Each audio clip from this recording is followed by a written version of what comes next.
Hello, podcast world. Welcome to Balance Life Mastery, the show where we talk about all things high performance and life balance without the burnout. Stories, insights, and actionable tips on creating the life you deserve, giving you and your teams the unfair competitive advantage in work and personal life. Hello, podcast world, and welcome to episode 8, which means we are officially over the podcasting hump, apparently, which means that we are in the minute few that actually carry on talking for this long, and hopefully you're still listening. And as you will see if you're on YouTube, Dina has treated herself to a brand new microphone.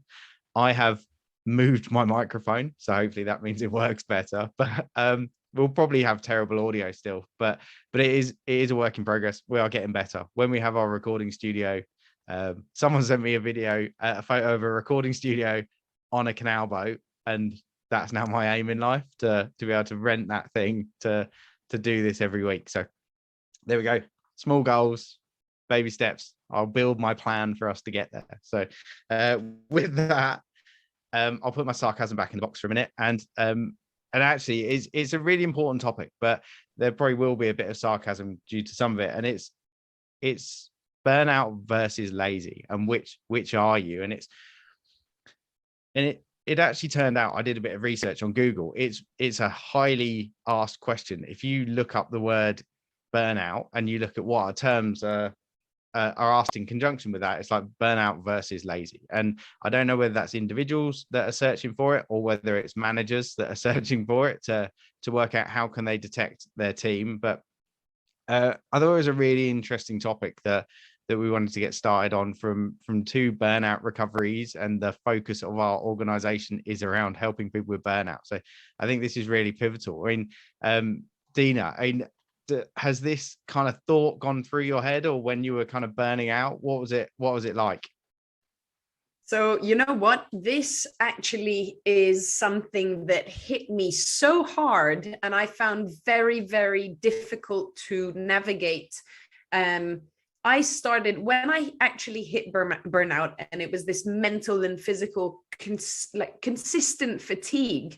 I started to truly question my abilities, to truly question whether I was just done with life, I didn't mean to make that sound morbid, but in terms of like my progress, my growth, my achievement, whether I was done with all of that. And I did start to ask myself, I'm like, have I just become lazy? I mean, the things that I used to love to do, like training at 5 o'clock in the morning, everyone around me would be like, you're insane, Dina. And I'm the one up at 5 a.m. I think you're a 5 a.m.er as well.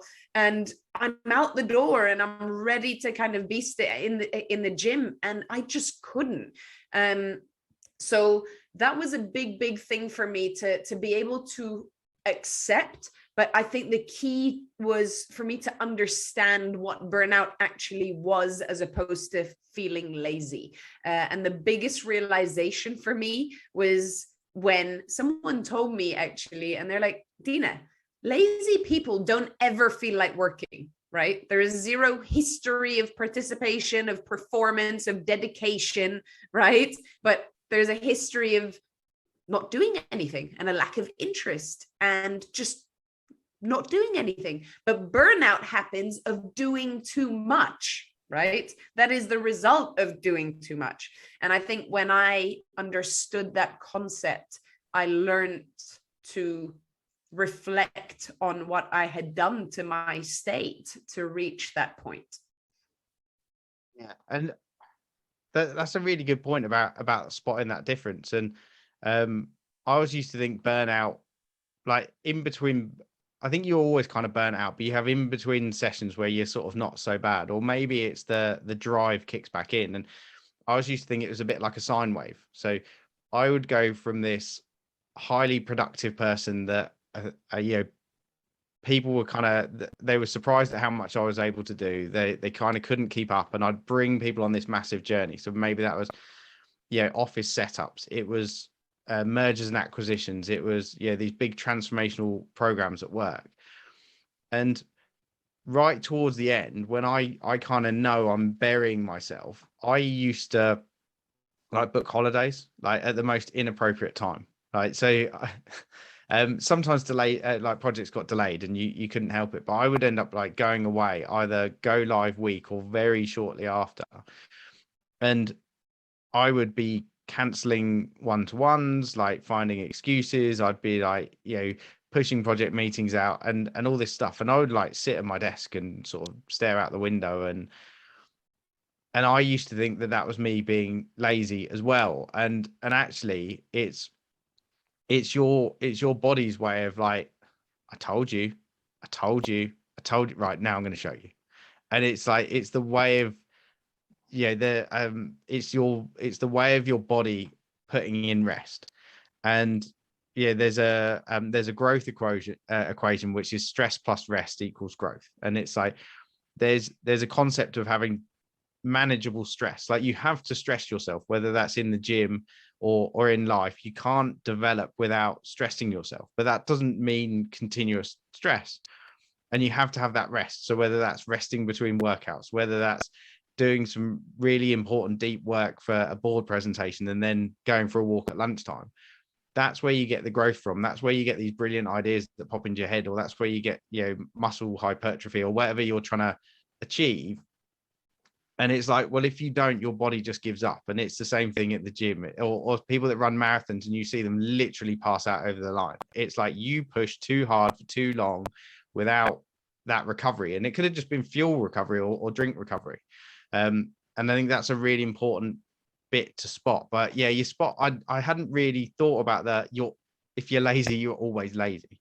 Like, it's kind of across the board. But oh my god, my office chair is driving me nuts. I don't know if anyone's watching on YouTube. I literally keep sinking. I swear the kids do stuff to my office tech. I'm gonna have to start using my stand desk. But I'm actually muting myself to laugh because this is hilarious. It is. You guys need to jump on YouTube and watch Jeremy sink down to his seat. I know. I've done it in meetings before, and it's terrible because it's like I just look like I'm slumping, and then I come back up. Anyway, but yeah, I mean, when you're trying to work out what burnout is, I mean, burnout's obviously overworked. You've got too much work on, but that in itself doesn't generally bring on that burnout symptom, because that's just running hard. That it's when it gets combined with underpaid or that perceived underpaid, so you feel like the value you're giving is not aligned with the reward you're receiving, and just that kind of lack of support. And so it's like everyone expecting you to do everything, or the manager not giving you good clear directions and things like that. It's those bits that kind of come in, the poor treatment of an individual, because a well-supported individual that's working really hard is generally all right, because they're passionate, they're happy, they don't have those negative mind thoughts that kind of come in, and they're the bits that really drag you down. And again, I think that's why you see a lot of people that can run incredibly hot, is probably the best way to term it, and they love it. Like some of these CEOs and founders and stuff like that are changing the world. They can do these long hours because they're truly passionate about it. It's fulfilling them. It's when there isn't the fulfillment, there isn't the support, there isn't the value, like reward, that's when burnout really starts to come in. You know what actually stood out for me, and this is how I actually measure my burnout now. And basically, if there's something that you want or that you usually love doing, right, and it's all of a sudden become this form of torture, right? Like all you want to do is not do it. And then the smaller tasks around it they used to do before, whether it's like the small tasks around the house in the morning before you head off to work, whatever, they all become overwhelming. And I think that for me is my biggest sign, because it's funny. I'm going to actually tell you a really odd story. The biggest task that I procrastinated over, that I hated doing, was checking my mail. So that was my sign for me. I was like, am I that lazy that I don't want to check my mail? And it was to that extent that I had this massive tower of letters, unopened letters, And I just hated doing it. And now every time I get that feeling, I'm like, okay, I need to take a breather. But that's my measurement tool for burnout. It's really interesting because I was listening to I'll butcher his name, Rangan Chatterjee, and I was listening to a podcast where he was talking about he when he used to get a pain, I think it was in his upper back, he knew there was something going on. Like he either wasn't giving himself enough rest, or he knew that there was something bugging him that he was not dealing with. So this mental issue that he had caused him physical stress, and it's that thing, and it's a brilliant trigger because you now know when your papers are stacking up. I now know when I'm about to launch something big and I'm suddenly starting to hide away or plan to do a runaway. That's a trigger. And Rangan was talking about his was that upper back thing, and it's like, and as soon as you do it, it's brilliant in a way because it's that trigger to, right, I need to do a bit of reflection. Like, what is it? And I think there's something that probably needs to get said here as well, because when we did our introductions before, we're both ex Fortune 500s, very successful leaders and bits like that. And I think often people feel like burnout is an exec thing, and they feel like it can only affect people at the top because they're making the big decisions. They're the ones that are hiring, firing, buying companies, like doing all this stuff. But it's absolutely not. It's everyone can get burnt out because it's that high expectation, it's that low support, it's working with ambiguity to tight timelines, and as soon as you say that, I mean that should kind of resonate with everyone. There's an opportunity for everyone to have that, whether they're delivering projects at a small scale or a massive scale. It is so critical, and I think people at the top often get more support as well. So I think actually they're a little bit better equipped. Not to say that they're immune. We weren't. I've had an exec coach and I still burn out because guess what? I didn't tell the exec coach I was burning out because it was a mark of shame or something that was going to stunt my career. So you head down, carry on burning out. Yep. I remember a conversation very, very similar to that where it was kind of, I had the opportunity to ask for help, but it was head down. And the thing is, burnout is not something that you can brush off, and you have to give it time to recover. And it's not something that you just rest and you sleep and then you're fixed, because fixing burnout actually requires you to do some introspection, to look at what you've actually done to yourself, to identify it, to change the patterns in your life that are leading to you being depleted. So I think that's kind of, it's not just about, okay, so I'm aware of it, let's rest and do nothing, right? Because an hour of doing nothing is what's going to fix it. No, it's about changing these patterns. And I think that's the key kind of factor here. Yeah, absolutely. And I think it's important to realize you can be quite a highly functioning burnout for a good long period of time. It will catch up with you eventually, as sort of I've said in a more extreme version that Dina had. And it is important to kind of catch early. And I think, where Dina said it was around sort of that change of mood in someone. A lazy person is a lazy person. People sometimes you feel like you're lazy because you start to procrastinate on stuff, and that's usually just because it's a big thing. But when you start to suddenly get irritated by things that didn't irritate you before, when you snap at the kids for doing kid stuff, and you don't normally, and they're the kind of they're those flags that suddenly the mood trigger changes from being a bit sort of frustrated about something to like flare ups triggers. I mean, I know that I can become very noise intolerant quickly, and that sounds weird. And my head will feel like my jaw feels tight when the kids start making certain noises. And some days it's fine, and then other days it's like I have to get out of that room. And it's because that pressure, I haven't released that pressure from the day. Maybe I haven't done like my morning routine properly. Maybe I didn't exercise or any of these bits. And I can feel it. And it's that switch that you suddenly go, oh, well, right, now's the time to do something. But yeah, it's a lot of tracking. A lot of tracking, but let's for a second kind of, I mean, what helped you kind of deal with burnout? What are some of your tips and tricks? Because something that I honestly started to do that works wonders for me is, and something that I rarely ever did in my entire life, was to sit in silence.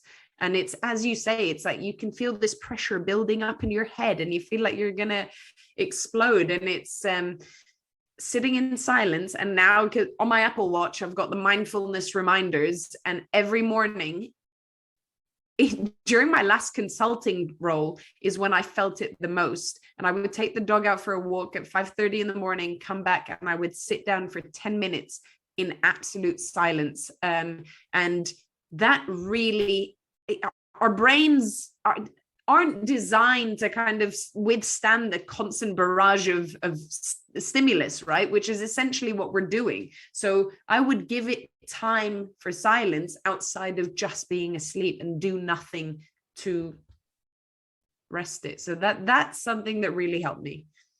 Oh, absolutely. And a lot of people will take what you said and they'll say, I'll listen to music, right? And first of all, people, that's not silence, but they think that that's like switching off. But yeah, our minds can't consume continuously. And I think a lot of people can't walk, can't sit in a coffee shop, can't do anything without music, podcast, Audible, like whatever it is, because they're scared of their thoughts and they're worried. But your brain, you're spot on. Your brain needs that processing time. It needs some quiet time. So yeah, mindfulness and a little bit of breathing is life changing.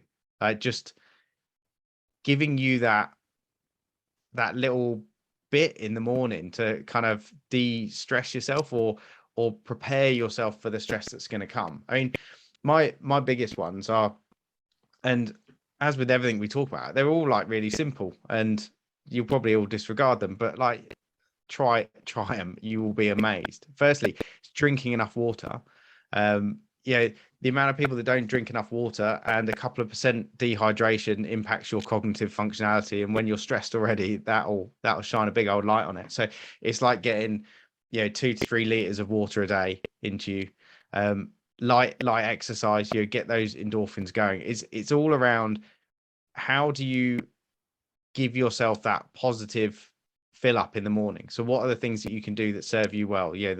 The having the drink to rehydrate yourself, the doing a bit of exercise to move your body, to having that mindfulness to give your brain a chance to process and prepare for the day, because the rest of the day you're going to get stressed. You're going to get these stress triggers. Like, don't look at your mobile phone when you first wake up in the morning. One of the biggest stress triggers you can give yourself. It's like those little things will really start to help you. And on the bigger stuff, it's like, do you really hate your job, or are you sort of just disliking it? And we talked about a great resignation in a previous episode, and it's like, if you really hate your job, look to see how you can change it, and whether that's having a chat with your boss, which can be scary, or whether it's actually changing your job to do something you truly want to do, to find that passion and things that you want to do.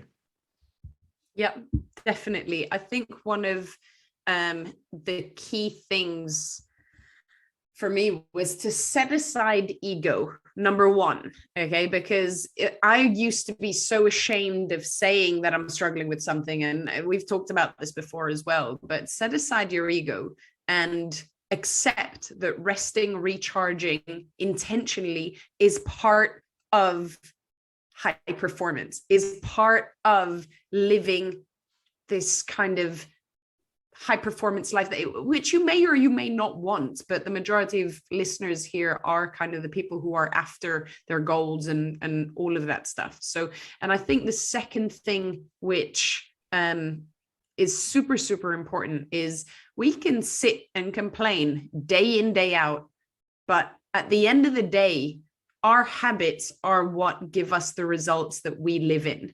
And again, if you haven't listened to our habits episode, go listen to it. But essentially, if we can sit and complain, if we don't change habits, so for example, pandemic started, my body was in bits. My mobility had gone down the drain. I never did anything about it. First thing I did was I signed up to a program. We may or may not have the owner of which later on as a future guest, but doing it for 10 minutes a day changed my body. Guess what? I built it into a new habit ritual. And that was essentially it. If we want to start to silence our brains, if we want to start whatever it might be, put in the work, put in the practice day in, day out, and then you will start seeing those results. And this is something that you can tell I'm starting to like stamp my hand on my leg, but it is something that people will end up, well, I don't want to hear you complaining if you're not willing to do anything about it, kind of thing. And I've gotten to that point that, yes, coach me. But yeah. But yeah. That's awesome. It is that stuff. So some of these things you're going to do, and like day one, you're going to be like, don't feel any better. Day two, don't feel any better. But it's like, stick to it, stick to that practice, stick to the mastery, and little by little it will transform. And I think that an important message to people is, I think you can get over burnout a lot quicker than people sort of assume. I think everyone thinks, like, similarly, when I had anxiety, I thought it was going to be like a 12-month process, and actually it's not. If you follow the processes, you really commit to putting yourself in some uncomfortable positions for the first like few weeks and continue to progress, it's transformational, because that little like 1% better each day rapidly builds up. If you get 1% better each day, I don't know, I think it's like 37% better by the end of the year, and that's like mega.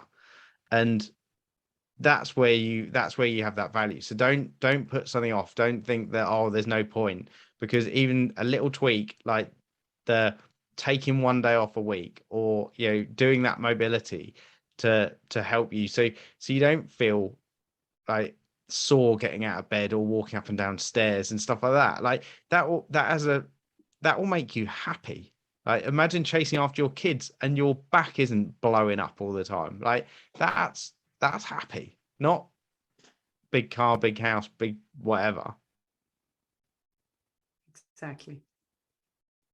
All right. Well, I think we've given enough insights to people. And so to kind of just reflect back, I mean, that big difference between burnout and laziness is burnout is around that you're working incredibly hard, but you've got that sense of whether it's low reward or you've kind of got that low support. Whereas, like Dina said, laziness is you've kind of never had it. You're not blowing hot and cold. You're just sort of meh is probably the easiest way to put it. I mean, when people are lazy, they don't tend to hate their job. They will moan about their job a lot. They won't hate it. When you're burnt out, you hate it because you associate all this bad feeling with it. So it's understanding, if you've got that hatred, if you've got that feeling kind of locked up, feeling numb, that's those signs of burnout, like being highly triggered and then numb the rest of the time. It's like, it's like rinse and repeat of the week. So if you feel like that, take some action. Take some of the tips from this. Reach out to us. In the show close, it'll talk about the balanced life, the BalanceQ scorecard, and just giving you those actionable insights. And actually contact either of us. You ping us a message, because the last thing you want to do when you feel like this is not take action, because it's just like shaking a bottle of Coke. It's just bubbling up inside, and at some stage the top's going to come off. The sooner you can take the top off, the better. So yep. And then you end up with a heart condition. So there you go. All right, well, on that bombshell, have an amazing day, and we'll talk to you on a future episode. Thank you very much for listening. If you like the episode, please subscribe, share it with a friend or a colleague, and leave us a review on whichever podcast platform you're using. We read them all, and it really helps us get the insights and the guidance on where to take the program forward. And also connect with us on social media. Share your journey with us for your high performing and balanced life. And lastly, remember to take the BalanceQ scorecard. The link will be in the show notes.